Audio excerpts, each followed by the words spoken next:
cameras. Anything falls out, we won't be able to stop and get it back. Hang on for a second, please. Hang on. Stay seated, everybody. We're moving the vehicle. All right, now we are going to Arlington House. Everybody stay seated. Keep all objects, body parts inside the vehicle. Anything falls out, we won't be able to stop and get it back. I have to call the supervisor to get it for you, so hold on to everything. All right, driver's side. Tree with a book in front of it. Memorial tree for all war correspondents who risked, often lost their lives covering wars throughout the world. One of over 140 memorial trees here at Arlington National Cemetery. Next on the driver's side, that's the Canadian Cross of Sacrifice dedicated to the American citizens went over to Canada to enlist and fight in World War I and World War II before America formally declared and became involved in the fighting. Next on the driver's side, that is the rear mast of the USS Maine that mysteriously exploded in Havana Harbor, Cuba in 1898. Started the Spanish-American War. Have 165 of the crew members buried around the mast over there. Section 13, passenger side. This is where we have the majority of all Civil War service members buried here at Arlington National Cemetery.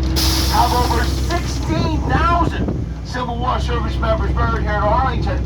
Notice the markers. Notice how many unknowns. Almost half Civil War burials at the time were unknown. So the next stop, Arlington House. Now, before Arlington was a cemetery, it was an 1,100-acre plantation owned by George Washington Parcussis. He's actually buried over here in Section 13 with his wife as well. So George Washington Parcussis was the adopted grandson of George Washington. And George Washington Parcussis was so enamored of his step-grandfather that when the enslaved workers built Arlington House, it was set up almost as a memorial to him, a second Mount Garden, with all sorts of George Washington memorabilia. Now on the driver's side, one row back from the brick wall, we have the final resting place for James Parks, only person buried here who was born here. James Parks was born into slavery on the plantation. When he became emancipated, stayed on, worked for the army as a caretaker, helped build forts, dug graves, so well respected. Now when he passed away, he was given a funeral with full military honors. To this day, the only civilian buried here at Arlington National Cemetery, buried with full military honors. Now beyond the brick wall on the driver's side here, that's Fort Myer Henderson Hall, only joint Marine Army base in the nation. Now these are the headquarters for the 3rd Infantry Regiment, Old Guard, Caisson Unit, Cannon Unit, Rifle Unit, Colonel Unit. They're all based out of these buildings over here on the driver's side. Now back to Arlington House. George Washington Parcussis and his wife have a daughter, Mary. She marries Robert E. Lee. They get married in Arlington House, have their children in Arlington House. So when George Washington Parcussis passes away, the rights to Arlington House pass on to the daughter. Robert E. Lee never owned Arlington House. Now what he did was administer the estate for his late father-in-law. Now Arlington House is the highest point at Arlington National Cemetery, which made it extremely important for the Union to take control of this property when Robert E. Lee joined the Confederacy. Put a few cannons in front of Arlington House. Now Washington, D.C. at your mercy. May 23rd, 1861, Virginia ratifies secession from the Union. The next day, May 24th, 1861, Union troops move in and take Arlington House. Coming up on the driver's side, white sarcophagus with writing on it, final resting place for the founder of Arlington National Cemetery, Quartermaster General Montgomery Banks. Green marble marker in front, final resting place for his son John, died in the Civil War. Next on the driver's side, dark gray marker with green lettering for Abner Doubleday, who did not invent baseball, but who did fire the first cannon to defend Fort Sumter. Gentleman on the horse, Major General Philip Kearny of New Jersey, lost his arm in the Mexican War, lost his life in the Civil War, Battle of Chantilly. Next on the passenger side, theater, First amphitheater constructed here at Arlington National Cemetery, where the first Memorial Day ceremonies were held. Originally known as Decoration Day, and then past the amphitheater, tomb of the Civil War notes. 2,111 Union and Confederate unknown soldiers, and a tomb designed by the founder of the cemetery and deliberately placed close to the house to discourage the Lee family from ever coming back. So we're coming to a stop for Arlington House. Now let me warn everybody, the house closes at 4 o'clock. This is your last chance to walk inside the house if you want to go inside. Go inside the basement. Museums for Robert E. Lee and the enslaved workers. Highest point in the cemetery. Welcome center. Remember, keep everything inside the vehicle at all times. Hold on to the cell phones. Hold on to the cameras. Anything falls out, we can't go back for it, so hold on to everything now. All right. Notice the flag over at Arlington House at half staff. Goes half staff, half hour before the first funeral here at Arlington. Remains at half staff till a half hour after the last funeral here at Arlington.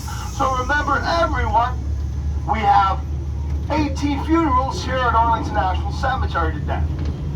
The Arlington Cemetery came out of necessity. It wasn't until almost 3 years after the Union took control of the property that they started military burials here. Civil War casualties were building up at such a pace other cemeteries were filling up. Soldiers Home, Alexandria Cemetery. And it was only then that the founder of the cemetery, Quartermaster General Montgomery Meigs, authorized 200 acres here at Arlington to be used for military burials. First military burial, May 13th, 1864, Private William Christman did not die in battle. Died of the measles. During that time, our service members were dying of disease and actual combat. Now, since then, 200 acres has now grown to 639 acres. And we now have over 400,000 people buried here at Arlington National Cemetery. All right, everybody. Now, let's see who's heard this poem before. In Flanders fields, the poppies blow between the crosses row on row. With spark our place, and in the sky, the lark still bravely singing fly. Scarce heard amid the guns below. We are the dead. Short days ago, we lived till dawn, saw sunset glow, loved and were loved. And now we lie in Flanders fields. Take up our quarrel with the foe. To you from failing hands, we throw the torch, be yours to hold it high. If ye break faith with us who die, we shall not sleep, though poppies grow in Flanders fields. Poem was written by Canadian physician John McCrae, presiding over the funeral of a friend who died during World War I, surveyed the battlefield of death and destruction. Only thing growing in those fields of death were these little red poppies. Since then, poppies have become an international symbol of remembrance throughout the world. And to remember your visit here at Arlington today, I'm giving up a little red poppies for everyone, so feel free to come by, take one before you leave today. Now we're coming to the first president buried here at Arlington National Cemetery. Now we only have 2 presidents buried here. You've all seen John F. Kennedy. Now we're going to see our 27th president, William Howard Taft. And not only was he president, he became Chief Justice of the Supreme Court. Only person to head 2 branches of our federal government. Also like being a Supreme Court Justice better. Now buried there with him his wife Helen. Now Helen's responsible for the over 3,000 cherry blossoms over at the Tidal Basin. 1912. She planted the first 2 cherry blossom saplings with the Japanese ambassador's wife. Coming up here on the passenger side, follow the walkway all the way up to that slim tan tower. That's the final resting place for President William Howard Taft and his wife Helen. And keep watching. As soon as we pass President Taft and his wife, past the tree, marker with 5 stars in a circle, final resting place for the last 5-star general, General Omar Bradley, commander of the largest land forces in World War II, from the beaches of Normandy to the end of the war in Europe, commanded 43 divisions and 1.3 million men. Now across the bridge on the driver's side, you have a nice view of the Lincoln Memorial. And above the Women's Memorial on the passenger side on the hill is Arlington House that we just passed. So with Arlington House on one end, symbolizing the south, Lincoln Memorial on the other end, symbolizing the north, and the Memorial Bridge stretching across the Potomac connecting the two, symbolizing the final reunification of the north and the south. So as we head back to the Welcome Center, I'd like to thank you for spending some time here at Arlington National Cemetery. It's a privilege to show you such a magnificent place. I hope you all enjoyed your visit. I hope you'll come back, bring your friends. These are just a few of the over 400,000 stories here at Arlington National Cemetery. And if you remember one thing from traveling through these hallowed grounds, remember this. Times change, wars change, administrations change. One thing stays the same.